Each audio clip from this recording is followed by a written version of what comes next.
Dear children, we will begin the session with the new chapter in Indian economic development, chapter 8. Now, before moving on to the chapter directly, let me introduce the chapter to you by giving an example. Now, as an economics student, you are familiar with the term economic development.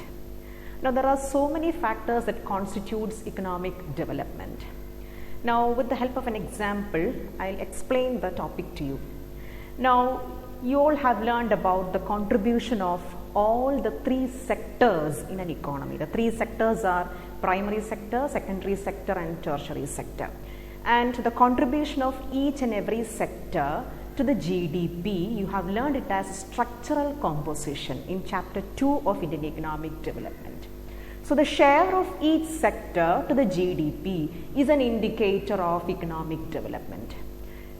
Now, what is the share of agricultural sector to the GDP? What is the share of service sector to the GDP? What is the share of industrial sector to the GDP? All these are very important indicators of economic development. Now, let us take the example of agricultural sector. We will begin with agricultural sector. What is happening in an agricultural sector? As you all know, production of food crops, food grains, isn't it? Now, how the farmers are able to produce the food grains? With the help of HIV seeds, fertilizers, harvesting machines, tractors, different tools, implements, etc. Now, after producing these crops, it has to be taken to the market, nearby markets or storehouses, isn't it? So, for that they need transportation, right? Now, along with the transportation, communication facility is also required. Now, some of the products which are being made in the agricultural land, they need some kind of transformation. So, they are taken to the industries. Now, in the industry, for the transformation to take place, for example, raw material as cotton, in order to convert, cotton is used for making the dress materials, isn't it? So, in order to convert that, we need the transformation process in the industries. So, in industries we need machines, power supply is required. They are also from the industries to other areas, it has to be taken to the other areas. So, there also we need transportation facilities. Now, all these goods which are being carried from one place to another place, goods and services, we use the term goods and services together in economics. When they are carried from one place to another place, money is involved in that. So, for the bigger transactions, we need the banking services, isn't it? So, what all things we discussed now, the HIV seeds, chemical fertilizers, tractors, harvesting machines, then transport, communication, use of electricity, banking services. Only with the help of all these factors, all the sectors are able to perform. Only on the basis of performance we can measure how far is their contribution to GDP. So, how they are able to perform? They are able to perform because of the facilities like power, then because of the facilities like transportation, communication, etc. Without those facilities, the industrial sector, agricultural sector and the service sector cannot function properly and they cannot contribute to the economic growth. So, now you know the importance of all the factors that we discussed now. So, the electricity, transportation, communication, banking system, all these factors which are essential for the proper working of an economic system is known as infrastructure. So, that is the name of the chapter that we are going to learn, chapter 8, infrastructure. Now, let us define infrastructure. Infrastructure refers to all the activities, services and facilities needed to provide different kinds of services in the economy. So, now this definition is very clear to you from the example which I have given you now, right? It refers to all the activities, services and the facilities needed to provide different kinds of services in the economy. Without that facility, nothing will work out in the economy. So, definition of Infrastructure, it refers to all the activities and services needed to provide different kinds of services in the economy. Now, let us see what all things are there in the infrastructure. Power stations, pipelines, gas, oil, sanitation, telecommunication, health, transport, monetary system, railways, ports, roads, education, dams, etc. So, endless number of things are there which comes under infrastructure. Now, types of infrastructure. We have discussed so many infrastructures in the last page. That is monetary system, then railways, roads, then education, port, transport, health, etc. Now, we can categorize these infrastructure mainly into two. Let us see what are they. They are economic infrastructure and social infrastructure. Generally speaking, we have so many types of infrastructure, but we have to divide it into two categories. The two categories are economic infrastructure and social infrastructure. Now, let us see what all comes under economic infrastructure. In economic infrastructure, we have energy, transport and communication, and in social infrastructure, we have education, health and housing. So, the economic infrastructure, we have energy, transport and communication, and in social infrastructure, we have education, health and housing. So, in two categories, the infrastructure is divided. In this chapter, we will be mainly concentrating on energy, power and the health infrastructure. Now, the two types of infrastructure that we have discussed here, one is economic infrastructure and the other is social infrastructure. Both are essential for the economic development of the country. We cannot say which is more important than the other. So, both are economic infrastructure as well as social infrastructure. Both are important for the country, for the development of the country. Now, about economic infrastructure. Economic infrastructure improves productivity. Economic infrastructure improves productivity levels. Then in productive sectors, economic infrastructure improves productivity levels in productive sectors. What is meant by productive sectors? Which are the productive sectors? The three sectors that we have discussed now: agricultural sector, industrial sector and the tertiary sector. In all these three sectors, economic infrastructure helps to improve the productivity levels of all these sectors by providing services. What all comes under economic infrastructure?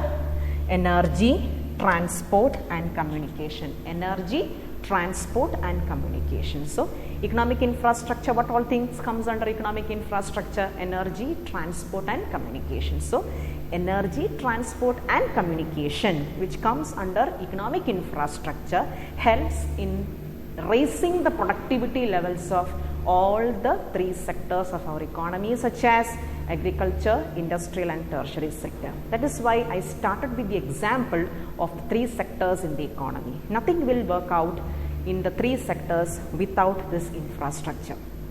Okay, along with economic infrastructure, social infrastructure is also important. See what all things come under social infrastructure: education, health. Even in the agricultural sector, along with the economic infrastructure, social infrastructure is also very important. People need health to do the work. For the banking facilities in the tertiary sector, people should be properly educated. Education is also important. So, along with the economic infrastructure, social infrastructure is also important. Okay. Now, we will come back to economic infrastructure. Economic infrastructure improves the productivity levels in all the productive sectors. I hope it is very clear to you. Energy, transport, communication, all these which comes under economic infrastructure helps in raising the productivity level of all the three sectors. Okay. such as energy, transport and communication. We have already discussed. So, the economic infrastructure helps to raise the productivity level of all the three sectors. Without economic infrastructure, the three sectors cannot function. Not only economic infrastructure, social infrastructure is also equally important. Social infrastructure improves human productivity and efficiency through education, health and housing. I told you, along with economic infrastructure, social infrastructure is also important. Why? Because it improves human productivity. I told you, in an agricultural sector, only economic infrastructure is not essential. It's not the only one which is required. Energy, transport, communication, everything is there which comes under economic infrastructure.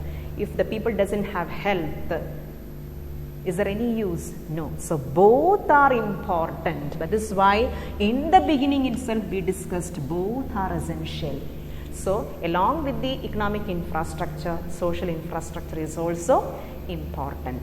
How to work the machines, how to do the services in bank, how to use the machines, how to do the agriculture in a proper way. All these requires proper education, and the people to do the work, they need proper health also. So along with economic infrastructure, social infrastructure is also important. So social infrastructure helps to increase the productivity of the human beings through education, health, housing, etc.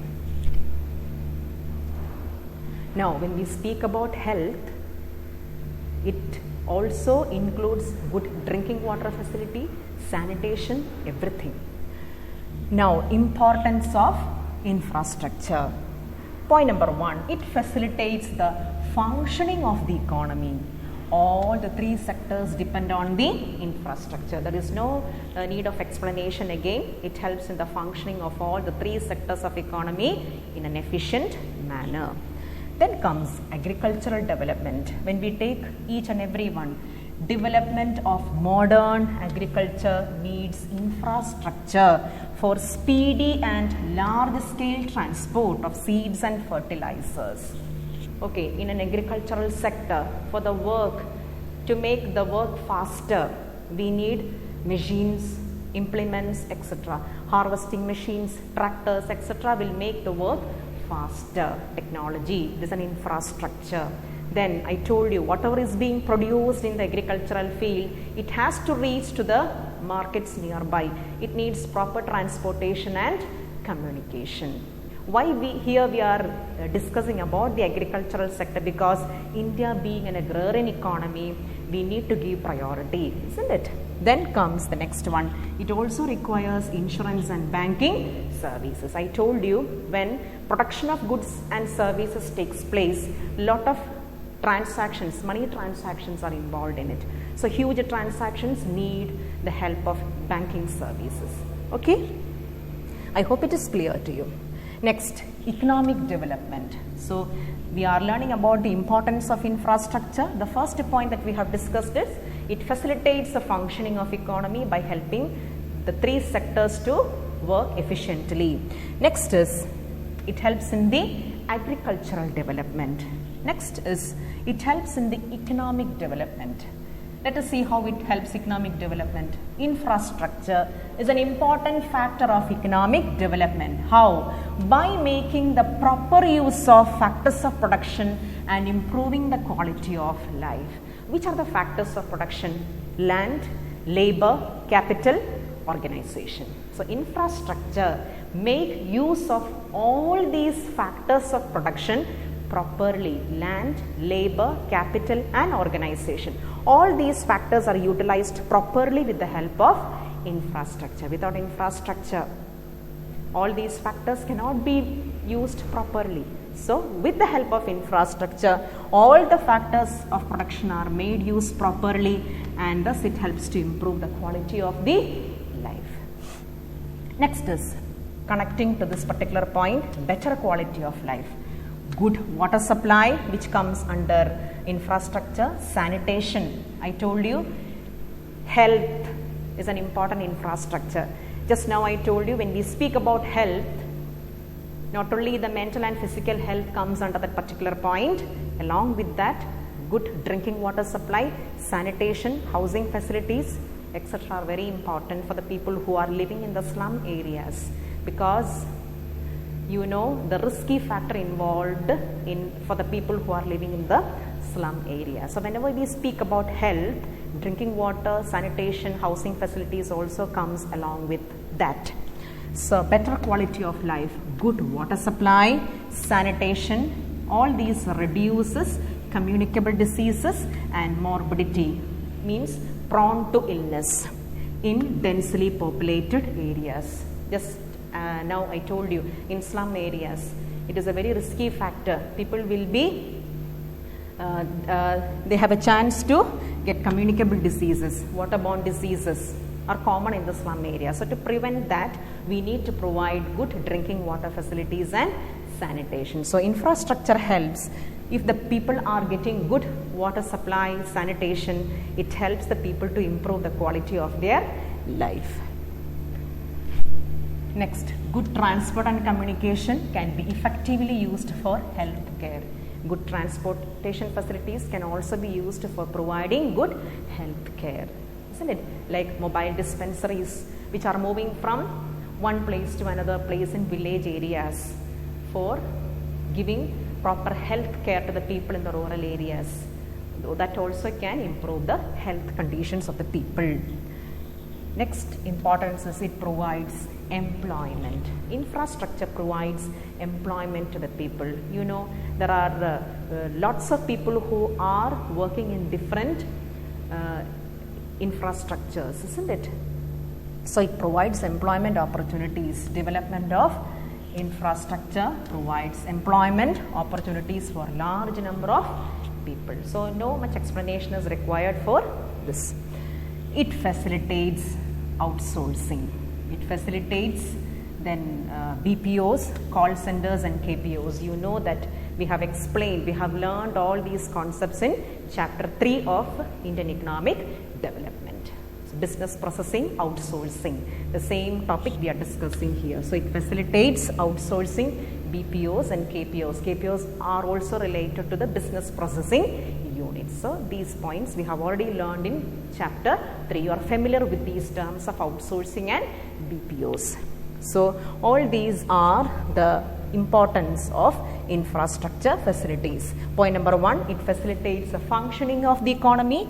Then point number 2, it helps in the agricultural development. Point number 3, it helps in economic development. Point number 4, better quality of life.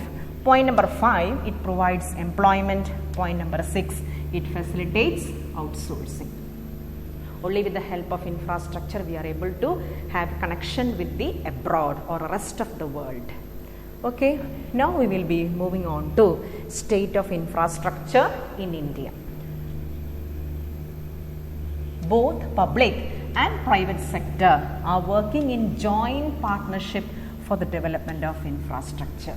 Now, in a developing country like India, only the government role in infrastructure will not give anything. Along with the participation of government, the private sectors also should join hand in hand for the proper functioning of infrastructure. So, in a mixed economy like India, both private sector and the public sector are working hand in hand for the development of infrastructure facilities. You can find so many infrastructures run by the government as well as by the private parties. So, only when both the private sectors and public sector go hand in hand, a good infrastructure facility can be built in an economy.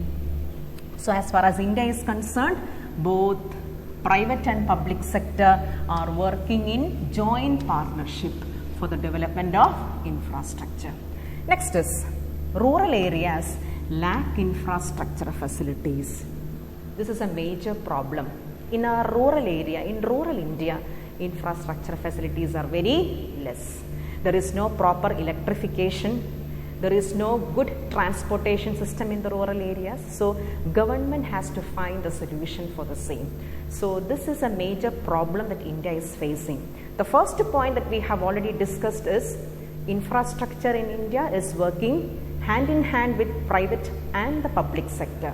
It's a very good point, isn't it? It's a very good thing that we have to point out. But the second point shows that India is lacking somewhere, isn't it?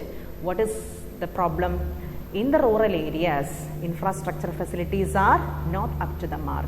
There is no proper electrification, and one example is given in your textbook. What is it?